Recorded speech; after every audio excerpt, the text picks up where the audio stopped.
সৈনিক ক্লাব থেকে বেরোতে গেলেই এরকম একটা জ্যামের শিকার কিন্তু আপনার হতে হবে। এই যে শ্যামল বাংলা ও কথা মতো এখান থেকে একটা রাস্তা বের হয়েছে, পাবলিক যাবে, ও এখানে কিভাবে চাপায় দেয়। এরপরও রাস্তা ব্লক করবে, ব্লক করে তারপরে মনে করেন যে জাতি তুলবে। আমরা এই যে সামনে একটা মসজিদ রাস্তার মাঝ বরাবর, মানে এখানে বিন্দু মাত্র কোনো নিয়ম কানুন মানামানি নেই। আর এই দেখেন ও কথাবার্তা নেই, এখানে চলো করে দিছে।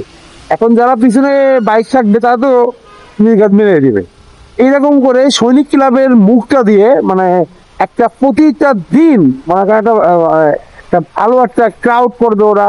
আর এখানে একটা জ্যাম সৃষ্টি হবে, যার কারণে এই জ্যামটার কারণে কিন্তু ক্যান্টনমেন্টের মধ্যেও পর্যন্ত জ্যামটা ছড়ায় যায়। কারণ যেহেতু সৈনিক ক্লাব থেকে যে গাড়িগুলো বা বাইক বেরোতে পারবে না, তখন তো সেই ক্রাউডটা তো ক্যান্টনমেন্টের মধ্য পর্যন্ত থাকবে। হ্যাঁ, এইভাবে করেই কিন্তু আমাদের মানে প্রতিনিয়ত চলতে হবে কোয়ারেন্টাইনে।